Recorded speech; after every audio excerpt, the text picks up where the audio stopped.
Good evening, everybody. Day 2 underway, and there's been a ton to talk about. Looks like there's a good crowd in here. Nice to see everybody. Oh, man. Let me know how you're feeling about what's been going on so far. But before we get started, big shout out to everybody that joined last night. Nearly got to 1,000. Biggest live stream we've ever had on this channel. So, hey, I really appreciate that. And this is night 2. We're going to try to push for the same thing. What I'm going to do is break it up. We're going to do from here until the Chiefs pick through. We'll do the analysis. We might get Dan Harms back on. We might get Matt Derrick back on. It's not going to be the full force like we were last night for the first round, but we're going to have some drop-ins, not to worry. But the bigger thing is that there's been things going on in the process. I'll also come back, and there'll be a gap there in between, and I'll do the same thing for the third round. It'll be a different particular and there's Matt Derrick as we speak of. We'll do another one for the third round. We'll actually do a different link, so you'll see that come up because it won't let me stop and restart. But, technical difficulties. How are you, Matt? I'm doing okay, Ryan. How are you? I'm keeping it together ever so slowly. It's been interesting so far. I'm sure you've been following along. How busy have you been? Luckily, so far, not been too busy. It's been kind of quiet, at least on the Chiefs front. And at least at this point, they haven't made a move up. So I think they're going to stand pat at 63. And things have, especially the last few picks, have unfolded pretty nicely. They're going to get a good player, and I think you're going to be able to get a player at need too. So who's catching your eye right now? Because I'm a little concerned about the Ravens doing what Ravens do. But Ravens are having a good draft, and it's a draft designed to try and chase down the Chiefs. So it definitely is. Just like the AFC West, they're doing the same thing. I mean, that's who they're chasing, and they're trying to model after. And those teams are having good drafts. To me, Zach Bond, linebacker from Wisconsin, I'm kind of surprised he's still out there. I think that would be a good fit. There's a couple of the corners. Christian Fulton's out there. Mm-hmm. Trying to remember who else. There was somebody else out on my list that is still out there that I was thinking about. Oh, he's a little bit further down the board. I think Amik Robertson would be a really good, interesting fit, but might be a little bit too early to take him here. Definitely. He's 5'8" and 3/8. You can put him in the mix, but you got to not spend high-end capital on him. I don't think he goes till the 4th, but maybe with the Chiefs' last pick in the 3rd, it could happen. Yeah, he's a nasty little player. So I think he's going to be able to play bigger than his size. I think he'd really use him in interesting ways. But you're right. I mean, there's other players I think that are a better fit at this point in the second round. He was a guy I thought might be there, but I didn't think that Zach Bond, and I wasn't sure Christian Fulton would be there either. That's the big surprise to me. Now, we know that he had a better junior year than a senior year, but I still thought that he'd be well off the board by now. And quite frankly, he and Bond are a little bit of they're both conundrums to me because I don't think I had Bond in the second round. I do feel it's about the right area, but I have some question marks about him making a transition to being a true off-ball linebacker because he's a rusher in college and he's kind of stuck in between there. I think if anybody's going to use him correctly, I do have faith that Daly and Spagnuolo is going to come up with a way to do it. But at this point, do you feel he's better than Fulton, or do you think there's something underlying we don't know about yet that makes you concerned about Fulton? I don't think that there's anything really of concern. I think there was just a real differing of opinion on what Fulton was. I mean, I know some people had him as maybe a late first, early second.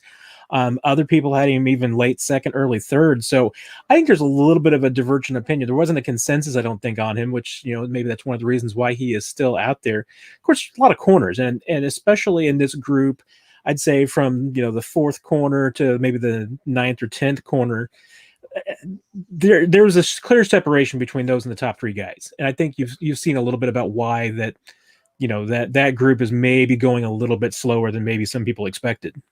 Yeah, and clearly everybody's got warts, but that group seems to have compressed. And I think either way, you're right. They're going to get a player that can help them. I think a couple of guys have gone off the board that I would have loved to have seen remain. Marlon Davidson, for one, a couple of the corners themselves. But I want to come back to you because of the surprise that last night's pick was to a lot of people. Maybe not to you, but I think the fallout from Clyde Edwards-Helaire's selection at 32 has really been proven that the Chiefs knew what the market was doing, because the running backs have gone since then. Guys that I had above him and below him have gone off the board. So there certainly was a thought that that's where other teams will be picking backs. Yeah, there was absolutely no way, based on what we saw, that Edwards-Helaire was absolutely not falling to the Chiefs at 63. I mean, if they wanted him, they were going to have to be pretty aggressive to go up and get him. Could they have traded down if they found a partner? Maybe.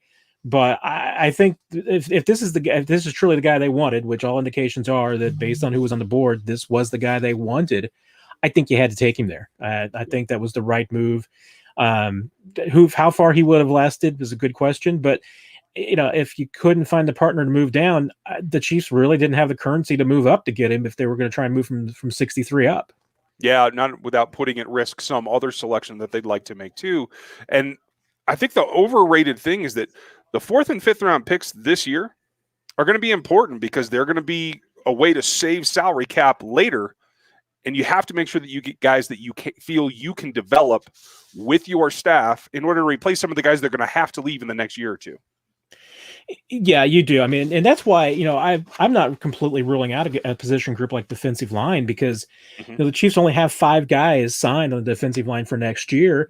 Alex Okafor is one of those, and it's an opt out of the contract year. The Chiefs could walk away from that deal. Tim Ward is another, and he's never, been on the active roster in any way. I mean, he spent all of last year on the PUP list, so that's a guy that you can't count on. So you're looking toward past 2020. Chiefs are okay defensive line numbers wise, but as far as the future and beyond that, yeah, that's why I'm not ruling out that they might be drafting for future need right now.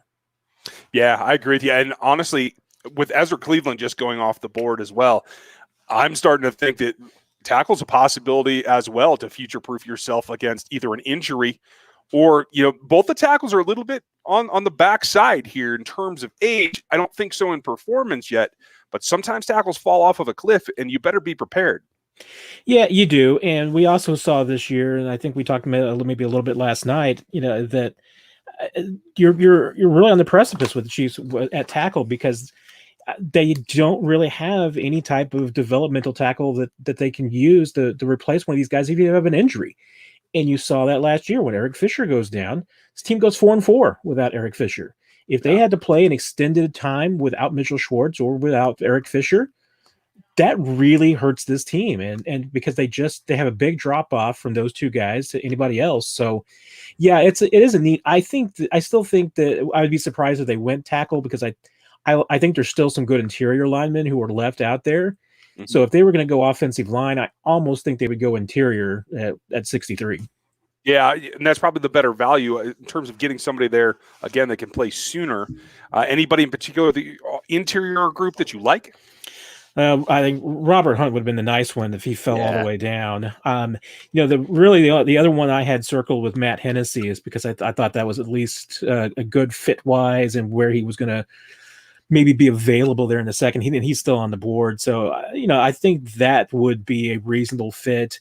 The Chiefs are maybe looking at Nick Allegretti at center, but, you could also kick him out to guard if he is developing the way that you want him to.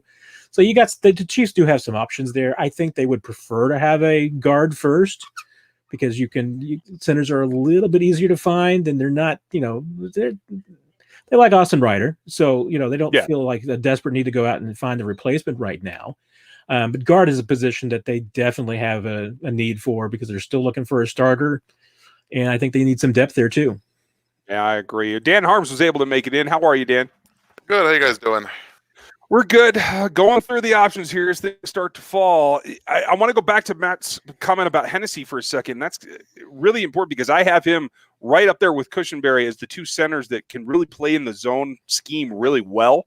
I think Cushenberry's got a better anchor, but Hennessy can move. He reminds me a lot more of what Mitch Morse was able to do. And if they're looking to get back to that, I think he could be a very interesting pick. I don't even know if he goes here in the second, though that's where I have him ranked. It won't surprise me, but Dan, if you had to pick positionally or somebody on this board right now, like, who do you feel is the target? It's difficult as it stands, but we've got a guy like Willie Gay Jr. who's got some off-field concerns, not a whole bunch of starts in college, but has flashed a lot at all over the field in the run and in the pass defense and games. So he's definitely got some attributes I think that they're looking at in a linebacker. I'm not sure if this is where they would want to take a chance on him.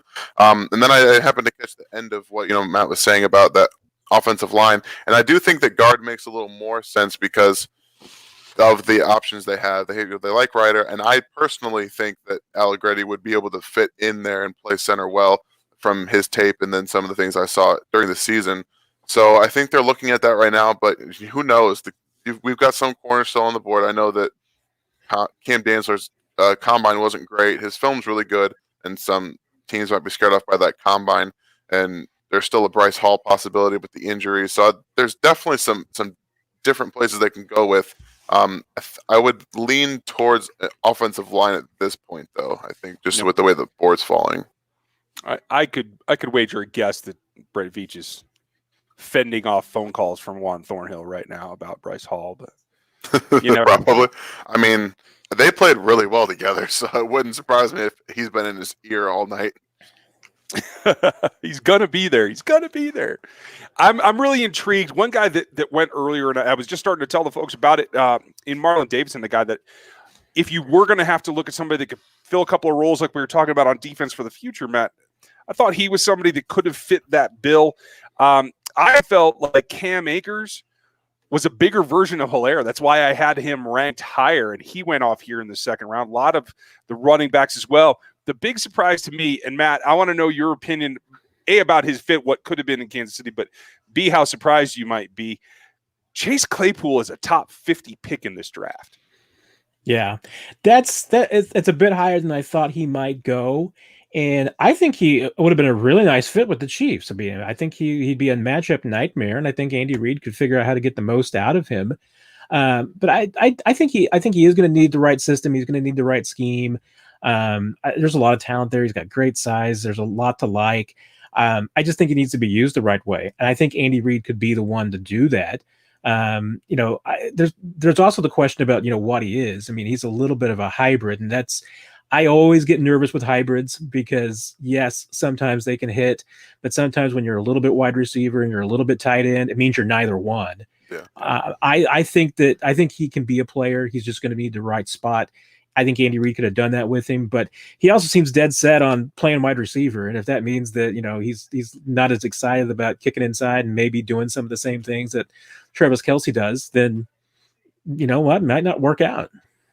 Yeah, but then I push him right back to where he is now. He runs a heck of a slant, and I'd like that might be my favorite route that Sammy runs. So I don't know. Man, what could have been? We shouldn't dwell on it too far, but are either of you surprised, Dan? Let's start with you. That Ezra Cleveland goes off the board at 58. No, that doesn't surprise me. I actually thought he might have a chance to go early in the later in the first round, just because I've heard a lot about his upside. I get that he's still got some issues to work with. His play strength isn't all there yet, but I think that he's one of those guys that is going to get pushed into a starting role early to see what he has and to see what he's going to end up doing. And I think that it was Minnesota that took him, right?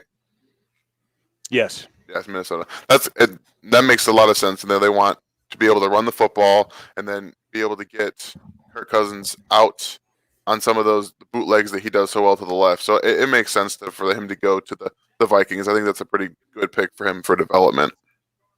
Well, I think that the Jets made things a little bit harder, and Matt, we'll start with you because I think Dan's going to go in a corner and cry for a minute because Denzel Mims is now a New York Jet. And I thought maybe at 63, if he was still there, they might be interested. If you're going to go all out and try to continue to load this offense with option after option, I thought he might be the next thing on the board. Yeah, if he was sitting there at 63, that would be really, really hard to turn down because that seems like tremendous value. Yeah, I mean, when you see the Broncos came back and did it again with KJ Hamler, another guy that can run to daylight. So they're clearly preparing to try and let Drew Lock throw his brains out and try to score as many points. There's just so many spots on the Chiefs offense. You can't really make room for anybody at this point. Yeah, I mean, it would be hard. I mean, especially with the fact that, the Chiefs have got some young guys that they like, and they got some, and like even like a Byron Pringle has been pretty good on special teams. Yeah, I mean, you're kind of running out of roster spots a little bit, but I think for a player like that, you'd find a way to make it work. Oh yeah. I mean, especially for that value at that point. I mean, yeah, I think you at that point you just trying to figure out a way to make it work. If it means you got to carry 7 wide receivers, carry 7 wide receivers. Yeah, you're going to do it. A little bit of a twist here. I was concerned about what the Ravens were going to do. They're not going to do anything at this point. They just traded with the New England Patriots, who already have their pick in. So they knew where they were going. I hope that it's not what I'm thinking, but we're going to see who comes up here. I think Belichick's been interesting so far in that it feels almost absentee at this point. They're going linebacker, it looks like. Oh. Willie Gay Jr.? Josh Uche, or whatever his name is. Oh, Josh Uche. Okay. Oh, that's a good 3-4 rush end, can stand up, can drop a little bit. He's a nice little chess piece. Dan, I know you like him a lot. I do like him. I think that he's got the speed and the athleticism to play at a will linebacker and maybe possibly inside linebacker if that's what Bill Belichick wants to put him at. He's got some size, like I said, speed. He's got really good hips, footwork, and then he has that ability to drop down to the edge and pass rush. He has a bunch of different moves. He's actually stronger than he gets credit for. I saw him push Tristan Wirfs around a little bit against Iowa, and I did not expect that. He's got a pretty good long arm. So he's definitely a guy that is going to be what Bill Belichick wants, a chess piece, like you said, to move around the formation and play in a bunch of different sets. And that's something that he did at Michigan very well. They took it down, but I threw the feed up there on purpose because I think it's my favorite thing when they go to the shot of Bill Belichick making picks and the table's empty, the laptops are on, and nobody's home. What I'm wondering, what I mean, I'm not surprised because it's Bill Belichick. I mean, he's clearly trying to figure out a way that only give up 6 points a game because I have no idea how that team's going to score. I have no idea what they're going to do offensively because they were really not very good offensively last year, and they're doing nothing to make it better. Yeah. If anything, they're worse. I really felt that Hurts was somebody that they might try to change their whole paradigm with, but good for Doug. I don't know why Doug wanted Jalen Hurts, but they're going to apparently trade Carson Wentz. Okay, and maybe that's what's going on. Maybe that's the next thing we're going to see up here. Wentz to New England. That would not make me happy. I just don't get it. Why are you taking Jalen Hurts when you have Carson Wentz? There are some things that I think at a specific volume of injury, I think people get nervous, and I can't say that I disagree with it, to tell you the truth. I just want to know how it's going to work. I mean, it's not Julian Love trying to walk into Green Bay, but it doesn't seem very comfortable.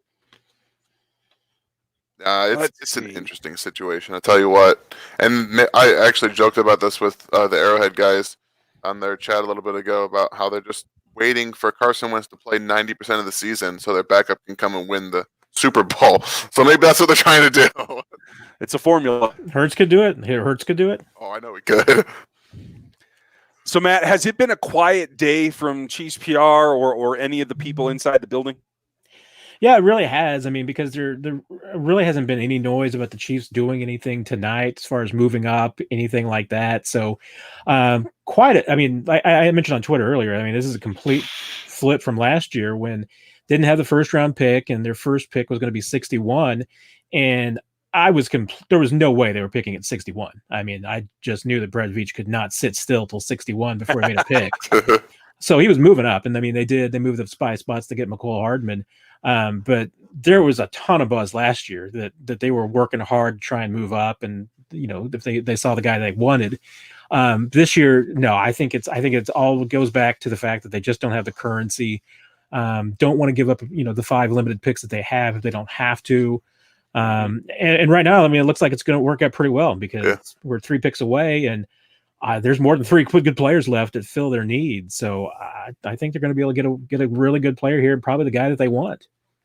Yeah, and when I look at it, I keep coming back to I don't think it's a coincidence that the running back they chose for all of his personal skill, I don't think it's far-fetched that a big significant chunk of that is that he played on a championship team. And I look at some of the guys that are still out there in Fulton, Cushenberry, a couple of others that could go that way. It's about being on a championship team. How much do you get the feel, Matt, that plays into the way that the front office goes about looking at things? Oh, it does. I mean, there's absolutely no doubt that they like, players that, because that, once again, it fits their high character, high, football IQ guys. I mean, that's just, Brett Veach, every other word out of his mouth on almost every draft pick is that. I mean, they're looking for that. They like guys that know how to win, that have played with championship teams, who have played in systems that prepare you to go to the NFL. So they're systems that have produced guys before. He also really likes his Southeast guys. So, you can almost always seem your safe bet if you're going to say that, Brett Veach is going to take somebody from between Virginia and Texas, because that seems like where the majority of the picks come.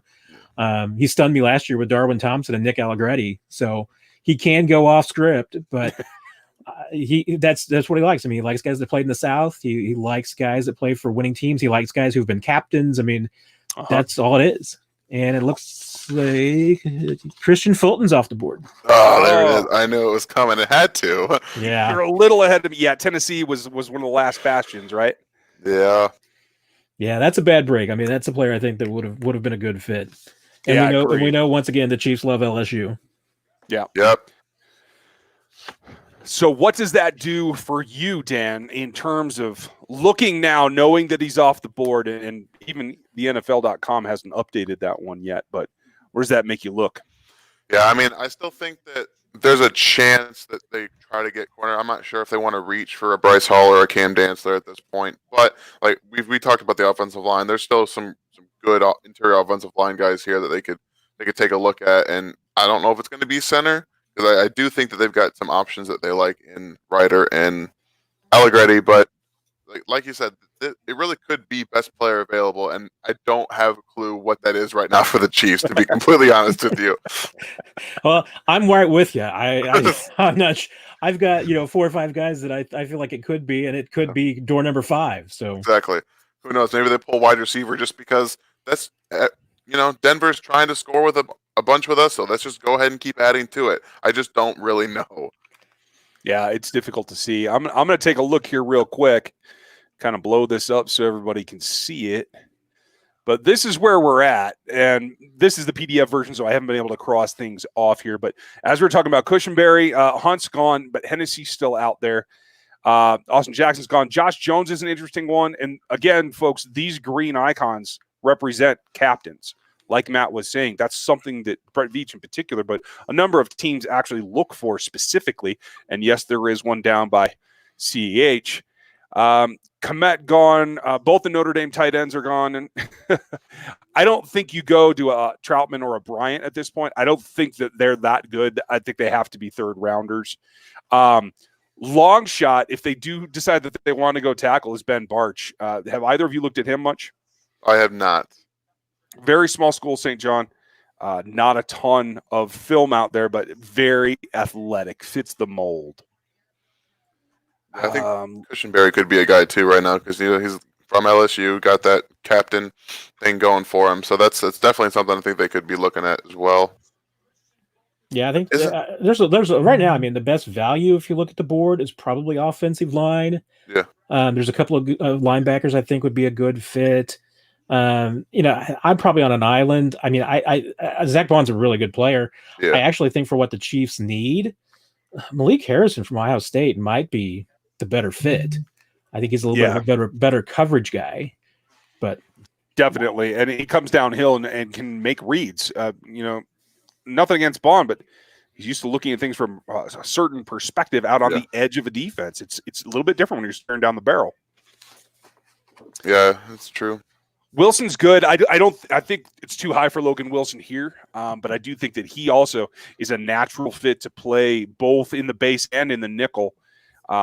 I don't know if they would reach right now at this point, but and then what we've come down to with Jalen Johnson went earlier, now Christian Fulton off. All the second rounders are gone. We're into the third round in terms of my rankings, and that does leave Bryce Hall right at the top, another captain, another ball hawk. He is ball hawk 1 in this class. It's a toss-up. We're going to see what happens. You know, the Packers messed up the Chiefs' last pick, so they might as well go ahead and mess this one up, right? Looks like A.J. Dillon is what I'm seeing. You're so far ahead. You're really How is this far ahead. happening? Wow. I don't know if that's correct, but that was the first thing I saw. That would be an interesting pick. I like A.J. Dillon. He is the RB1 in terms of the athletic matrix. He is very specific, doesn't change direction well. But you give him a full head of steam and aim him downfield. I like what he does. We're trying to get Eddie Lacy 2.0. Right? Hey, and a consistent one. Let's that's that caveat in there. Yeah, I think that Packers will. No, it is A.J. Dillon's the guy. Wow. Matt, I don't know what feed you're on, but I'm going to stop announcing picks because you're here. Yeah, it's not official, but that's what what I'm getting from people. So Matt's just I like it. Breaking news before everybody is going on the board here. No, I'm definitely stealing from other people. So yeah, it's funny that Twitter's that far ahead of the broadcast in general. That's not surprising. So that means the Chiefs are essentially on the clock. Yes, this is what it's going to come down to, folks. We'll be here live for you. I hope you all are ready. I'm very intrigued at this point. I'm going to take this board down because we don't need to watch that. Yeah, this is going to be interesting. I think it's got to be linebacker or a guard probably. I don't know if they want to reach for one of those corners. Yeah, I think it is a reach at this point. I'm still really high on Bryce Hall's upside, but we just don't know after that injury. True. Like it's hard to tell. You know, and honestly, the nature of it, a fractured ankle is not generally something that's career-threatening. No. It's not chronic, but, that's what we said about Earl Thomas, who then broke his leg in nearly the same spot. So there's always some kind of risk, but I do like the way that he moves. I'm with you. He's an intriguing prospect. A.J. Dillon running down the throat. Oh, this is going to be interesting. Again, glad the Chiefs aren't having to play the Packers twice. But they didn't help him out that much. They didn't get any weapons on the outside. They went and got a running back, and then their backup quarterback throughout the future. I mean, I've heard nothing else all day from friends and family about the demise of Aaron and LaFleur and how someone's going to get cut in an alley. I feel awful for Aaron Rodgers. I feel awful for him. Well, and I said it in that piece today on Chiefs Digest for Matt. The Packers, Aaron Rodgers to Aaron Rodgers. Yeah. It's history repeating itself. I think it's interesting. Oh, and the Chiefs have chosen already. Like, they were not bashful about it. Nope. They knew who they wanted. So, yeah. You have to say this about Brett Veach, whether this is a Breland Speaks pick or something that everyone can get behind. He knows what he wants. He and Andy seem to be on the same page, looping everybody else in as they go. Whatever they do, I think they have a plan for it. Am I wrong, Matt? No, I definitely have a plan. And if they're acting that quickly, then there was clearly somebody that they wanted and they had targeted that's fallen to them. So I expect we're going to hear that they're pretty happy with whoever they got here. Yeah, that's my expectation as well. I'm really intrigued. It makes me cringe a little bit because it makes me feel like it's an offensive pick because it's so fast. But yeah, we're gonna count this down here, folks, and we're gonna go with it. And then we'll be back later tonight with some fallout from it and see what Brett Veach has to say. Hopefully, Matt will have some time later too, because it's not just what comes out of the GM's mouth, but how it's interpreted by the folks who know what's going on in the room. I wish there was a room tonight. That'd be a lot more intriguing, in my opinion, because it's too easy to just kind of duck off the Zoom camera for a minute. Yeah. And just a heads up, I will probably be ducking out very quickly after the pick because the Chiefs are planning on bringing in Andy Reid to talk about the draft so far. Okay. And that may be right after the pick. So, if I duck out quickly, that is why. Then we know what happened. We'll catch up later. I don't know, gut feelings, Matt? I feel like it's linebacker, but anyone in particular? I'm going to go with Bonner Harrison. Okay. Matt, Dan, I'm sorry. That's fine. I think I'm going to go with Cushenberry. I think he fell a lot farther than I expected him to, so that's where I'm going to go. Oh, now they're on the cameras and everything. This always makes me a little bit nervous. They look very comfortable, and I don't generally always look comfortable. Andy Reid. never doesn't look comfortable. No, when you're driving the bus, I guess you got to be comfortable, right? Yeah, and it looks like Brett Veach is about ready to talk to you, Matt. So if you dug out, we get it. Just make the announcement, Roger, please. I don't have a clue. I don't know what I feel is going to come of it. We're all gonna be wrong anyway, so it's okay. Just throw something out there. Yeah. Hey, well, let me grab my board again real quick. I don't know. I just feel like Cushenberry's not quite as athletic as they want. Neither is Allegretti, really. Right. And that would lead me towards Hennessy, but I could see them really digging Neville Gallimore as well. Again, a defensive line pick isn't something that I would do here, but I don't know. I'm going to lean at Hennessy right now. Okay. Could it be Chin? He's the last, I think, big-time safety that can be versatile. I like Ashton Davis, but I think he's a little more limited than Chin, and I think certainly if they want to bring the heat in the secondary with a big body that can really make some hits, Chin might be the way to go. Team captain again. One of the top athletes at the position, one of the top 5. At least it's not Antoine Winfield Jr. I was surprised he went so early. I don't know about you guys, but some teams can't really turn down that ball hawking, just instinctual safety. It's hard for them to do that, and I'm surprised they fell as far as they did, to be honest with you. That's fair. Well, it seems like Andy Reid and Brett Veach are sitting here waiting as much as we are. So they put the pick in, and then we just kind of wait for 25 minutes. Evidently, the broadcast is just waiting. So there it is.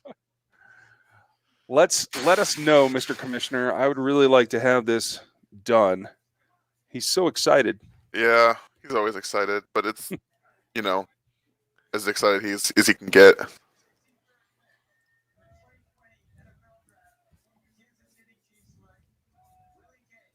Yep, there it is. They take the chance. Willie Gay Jr. Take the chance. And I've heard a lot of upside about him straightening himself out and really convincing teams that he was back on the straight and narrow. This guy's on the matrix. He's a better athlete than Isaiah Simmons, and that's saying a lot. Pick. Yeah? I love this pick. Limited in terms of experience, didn't play a whole lot. I think it was 220 snaps last season. Off the field issues. He's the guy who punched his teammate in the face in the locker room, folks. You heard that story. Always going to be interesting, but if there's a locker room in the league that he can walk into and feel like he can't get out of control, I think this is probably it, Matt. Yeah, and I mean, once again, it fits everything that we talk about. That what Brett Veach likes. It's SEC. It's a guy that obviously, I think they would probably say he's passionate. And punch a guy in the locker room, I think you probably are passionate. Yep. So I mean, they've taken chances with these kinds of things before, and it's in line. I mean, this isn't a reach or anything like that. I mean, I think it's in line. I think it just a lot of people would have probably thought that if they're going to go linebacker, maybe it's elsewhere, but just because of the character concerns. But you know what? I mean, Chiefs do their homework, so they've clearly, if they're going with this, they're feeling comfortable with the guy. Yep. Yeah. I had him in the top 10 of the third round on my board, so that's not a far stretch from here. Dan, I know you love it in terms of athleticism. Talk to me. Yeah, this is a really good upside pick, and I know that we talked about him not playing that much in college, but he's all over the field. He's got speed, athleticism, and he's one of those guys that plays to the whistle all the time. His motor is always running hot, and I know that Veach and Reed and Spags love those kind of guys that are always going to give their effort all the time. Yeah, I just love the way he's got just speed, and he can just run downhill and level people. He's going to lay the lumber, and that's one of the things that I think they definitely want to bring to this defense, that physicality. They brought Frank Clark and Matthew, and they just want to be able to bring physicality and speed, and that's something that he's going to bring immediately, and I think he definitely is going to be an option at will early, and that's probably what they're bringing him in for immediately right now. And another guy probably pounding on the table on this pick is probably Dave Tobe, because he's going to be a special teams force. Oh yeah. And I know they tried to make him the mic, let him do the calls at State, and I think that worked out partially. I don't know how happy they were with it, but one of the things that I've heard through the process is that they feel that eventually he can grow into a middle that can call the defense. And I think looking down the road at the contract of Anthony Hitchens, eventually this could grow into something there as well. I'm really interested to see how they feel about it and what Brett Veach has to say, Matt. Please let us know whenever you have an opinion. Yeah, we should probably could be jumping off right here because I know they are going to bring the belief from my schedule. I think Coach is coming in first. Yeah, and then we'll hear from Brett Veach after the third round tonight. So you should start seeing some stuff from Andy Reid here in a little bit. Okay, well, we'll talk to you later then. All right, I will catch you later. Sounds good. Dan, man, that was a good call on your part. I'm glad you saw it coming. I was not certain.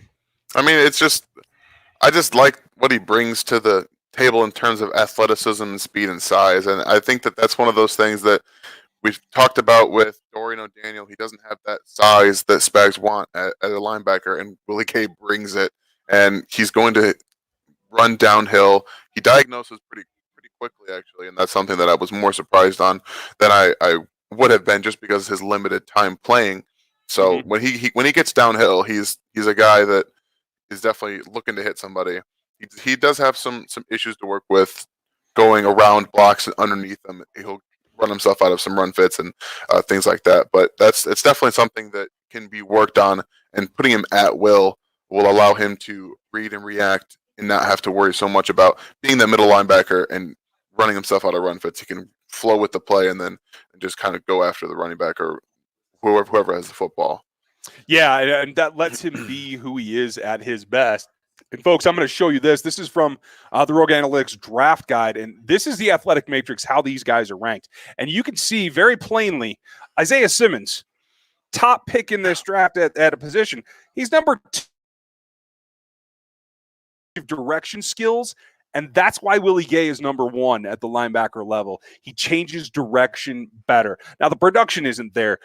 What bear rate is, for those of you who haven't purchased the guide yet, bear rate is how many plays you make at or behind the line of scrimmage, plays that you make forcing fumbles, etc. It's aimed at a crossover between the front guys and the linebackers. Hawk rate is how you take the ball away in the air. And so you can see, despite not living up to the production of Isaiah Simmons in those 2 categories, he's still in the top 10, and he's a grossly better athlete. I think this is a really interesting pick. How he fits in the room is going to be interesting. I want to get back to the explosion too. Here's the thing. What's been lacking in the Chiefs the last few years is exploding towards the downhill to take on the run. Willie Gay is number 1 in this particular category at accelerating to contact. I think that's much, much underrated in today's game. Dan, like you said, Will right away, right? That should be exactly where they stick him. It's exactly where he's going to go. And I think he's probably going to start there. And, I mean, we'll see about starting, because I mentioned yesterday about how rookies are going to have to adapt to this offseason with not necessarily organized team workouts, and we're going to have to figure out players where they're going to fit in along the way. And I think that, Clyde Edwards-Helaire and Willie Gay might find their roles later in the season just because of that. It takes time to get the chemistry and the playbook down. So we might see some shuffling of positions early in the season just to let them kind of fill that out later as it goes along. But he's definitely going to slide in there at will. And I do think that what you said was pretty accurate about him being able to play middle linebacker later in his career if he continues to develop. He's got all the traits to do it. And I think, again, this is a team that they even said the other day in press conferences, we're planning 5 to 10 years down the line. And there goes Chin nearly right after the Chiefs select. This is another guy that I think in the nickel could have played a very similar spot. But clearly, Willie Gay can be a 3-down linebacker in 2020 as far as I've seen on film. Yes, definitely. Okay. That's what they're bringing him in for, because they don't really have one right now. And, in nothing against Ben Niemann. Ben Niemann's played a lot of nickel coverage, and I felt like he's made some progress. I don't think he's near the athlete. I think he's a smart player. But I think him, again, as a backup nickel or somebody that maybe they pair with Willie, eventually, I think that could be the future of what you're looking at a linebacker. I agree with that. And I've done a lot of thinking about Dorian O'Daniel, and I'm convinced that they might try him at safety. I think they should. They definitely should. Bring him as possibility of that third safety off the bench in nickel. I think that that's ideal. You got speed everywhere, some coverage ability, and then you add Willie Gay into that mix. I mean, that's a pretty nasty nickel defense, in my opinion. It is. And we saw in college, we saw Dorian do things that Dan Sorensen does for the Chiefs. Yep. Dan Sorensen, I give him all the credit in the world. Stellar comeback year last year. Yeah. Better than I've ever seen him play. Made me change my opinion on him. I'm not calling for him to be cut, but eventually, folks, he will wear out his contract. He will outgrow that. I think he's 29 this season. Yeah. So you can see the end from here, and eventually they're going to have to replace him. And I think Dorian's still a viable option in that role. Yeah, and excuse me, the traits that I saw from his rookie season, I really thought that he'd be able to play, and I think that if Bob Sutton had been the defensive coordinator, we would have seen him at linebacker this last year just because of his ability to be all over the field. But, just Spags loves his bigger linebackers, so I think that they kind of need to look at safety for O'Daniel because he's got a lot of talent and speed that you could utilize in a coverage option, Yeah, I agree with you. Funnily enough, Logan Wilson goes off the board 2 picks later. Yeah, those are 2 good linebackers, and I think that it's a bit of a reach for Wilson, but we're talking about the beginning of the 3rd round, which is probably around where I had him going more to the mid, I think, just because of competition level. I think Logan Wilson's a good linebacker. He's got a lot of traits that you're looking for, but it's hard to always judge based off of the competition level.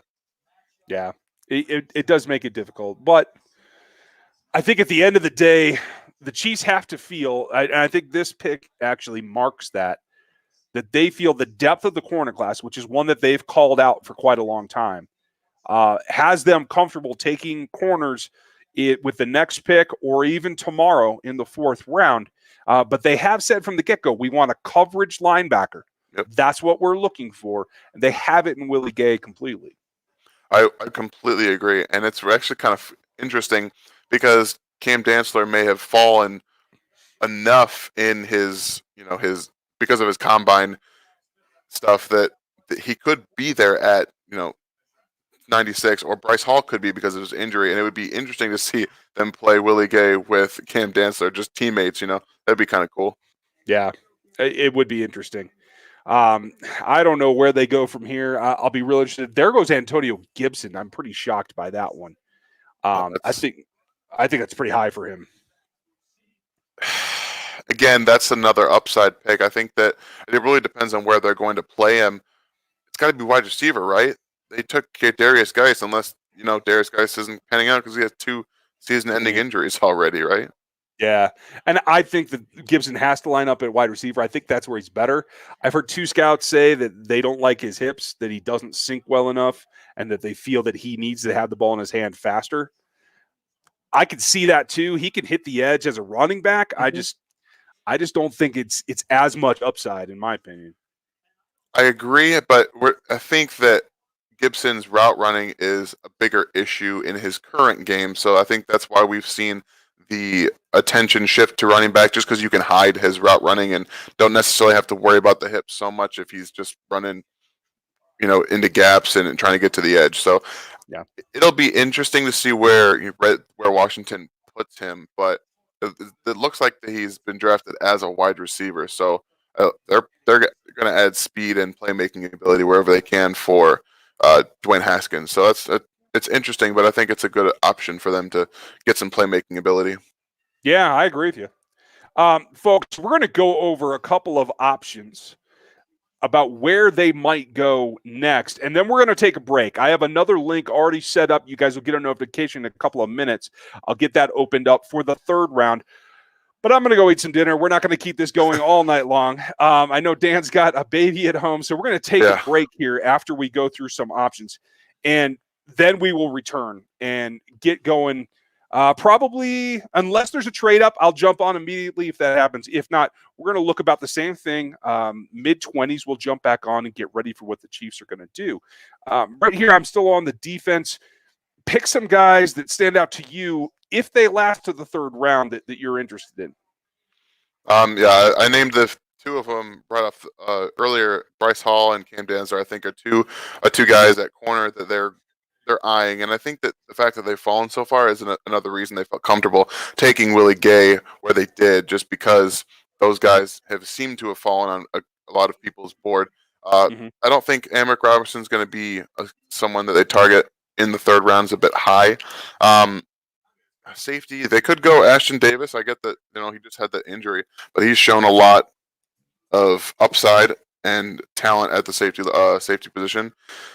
They could also switch it up and go defensive line and maybe look at a guy like Jordan Elliott out of Missouri. Another captain. Yeah, Jabari Zuniga, I think it is, out of Florida. I can't remember exactly how to pronounce his last name, but Zuniga. He's an edge. Yeah, they've got some some options for versatility, and both of those guys, I think they can play just about anywhere they want them to along the defensive line. So there's definitely some positions that I think they have to address especially at corner. I think that's got to be a place they look into. Yeah, like I have Bryce Hall at the top of the third. I don't know how long he's going to last. And that's why I do say, folks, if they make a trade, I'll jump right back in on the next link. In fact, I'm going to put that in the chat so that you all have it right here. But it is set and ready to go, and we'll reconvene then. On offense, I think there's a couple of interesting guys that we should consider as well. Cushenberry, one, still out there. Hennessy, still out there. That leaves a number of things, and I'm going to have to just stop sharing my screen because I'm doing it wrong. But tell me offense. If you're running the show, what are you looking for? Man, I still think that for the most part, the Chiefs have been very vocal about how comfortable they are with their interior offensive line. They have quite a few options that I think people kind of forget. I know Rankin is somebody that came in at a few different times last year and played pretty well actually at guard, and I think they might be looking later for interior offensive line. So we could see a wide receiver in the third round just because of the depth of the position. And if we're talking some guys that go earlier in some of the corners that we've talked about, or even the interior offensive line guys in Hennessy and maybe Nick Harris and Cushenberry, then maybe they shift their eyes towards a wide receiver just to get that replacement guy for 2021. But who knows? I'd love to see Hennessy. I think he'll make it to the Chiefs' next pick. I like Devin Duvernay better than Colin Johnson. I think he'll definitely be there next time. I don't know if there's going to be a run on more receivers. How do you feel about that? It's interesting because I think that we had that run on receivers early in the second, and I know that they're still pretty deep. We've got guys, like Colin Johnson, Donovan Peoples-Jones, who's I'm a little surprised on the board still. Devin Duvernay. Let's see, we've got Antonio Gandy-Golden. There's quite a few wide receivers still left on the board, and I think that right now the second and third round defense is probably going to be hit a little bit harder. Mm-hmm. How do you like KJ Hill, by the way? I honestly didn't get to look much at KJ Hill. I do know, at least from what I've heard, that he doesn't have the best hips, but I mean, maybe that's a different guy. I don't know. I didn't get to look at much of his tape, so I don't have a great opinion on KJ Hill. Fair enough. That's fine. And I know he ran a lot of under routes, and that's not the most dynamic change of direction, but I think he's pretty good. I'm not even going to bring up Michael Pittman because you're going to get angry, but Brian Edwards. Oh, come on. I'm trying. Opinion on Brian Edwards? Absolutely love his upside. I think he is actually would have been one of the best wide receivers in this draft had he stayed healthy. He's got incredible athleticism, the leaping ability, the catch radius, all the talent's there, and we're just worried about his health, and that's unfortunate for a lot of players in the draft. We don't know just because of that health issue. Yeah, I think that's really the big key. I do feel like it's just got to be defense more. So, folks, I'm going to say again, here is the link for the next live stream. That's in, and I'm going to leave it right here as the video wraps up. We're going to let Dan get some dinner and check on the baby. I'm going to eat some dinner. We'll be back roughly an hour or so, maybe a little bit more, depending on how well they keep their speed up. Yeah. Jump over to the other one. I'll open up the chat so you guys can get started, and we'll be back with you in a bit. Thanks for hanging out with this one, Dan, and maybe you can make it back next time. I'm looking forward to it. All right, cool. I'll talk to you all in a little bit.